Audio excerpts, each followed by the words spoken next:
On this edition of the Classic Game Showcase, we're going to pop some quarters into the very underrated arcade game, Spider-Man the video game. Released by Sega in 1991, this side-scrolling beat-em-up/platformer was an arcade-exclusive title that was never available on any home system. Players control Spider-Man or one of his amazing friends as they must take on some of Spider-Man's greatest adversaries to retrieve a mystical artifact. Up to 4 players can play this game simultaneously. While the choices for the supporting cast members are odd ones, they're still fun to play as. In addition to controlling Spider-Man, players can also play as the Black Cat, who uses her claws, grappling hook, and cables to defeat enemies. Hawkeye, the Avenger whose weapon of choice is a bow and arrow, and Namor the Submariner, the ruler of Atlantis who uses lightning-based attacks to defeat enemies throughout the game. Gameplay is your typical side-scrolling beat-em-up, until it is. You see, at certain points this game incorporates some pretty cool platforming levels where each character's projectile weapons are their only way to attack.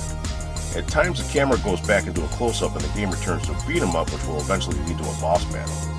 A huge cast of villains shows up in this game, and players must take on Scorpion, the Lizard, Venom, Kingpin, and more. The graphics of this game were spectacular for this time period.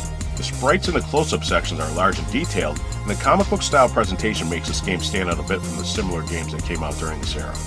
The only issues I have with this game are minor.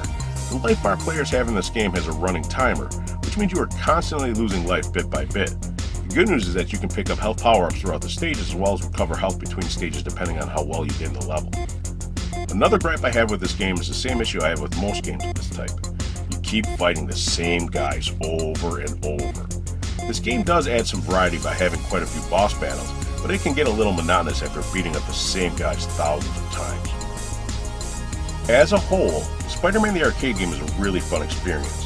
The gameplay switch from beat-em-up to platformer adds a lot of variety to the gameplay, and fans of the Spider-Man comics will love the overall presentation. I would have liked to see a supporting cast that made a bit more sense, like having Iceman and Firestar from the Spider-Man and His Amazing Friends cartoon, as opposed to having Hawkeye and the Submariner. But overall, this is a great game, and I highly recommend plunking some quarters into this bad boy if you get the opportunity.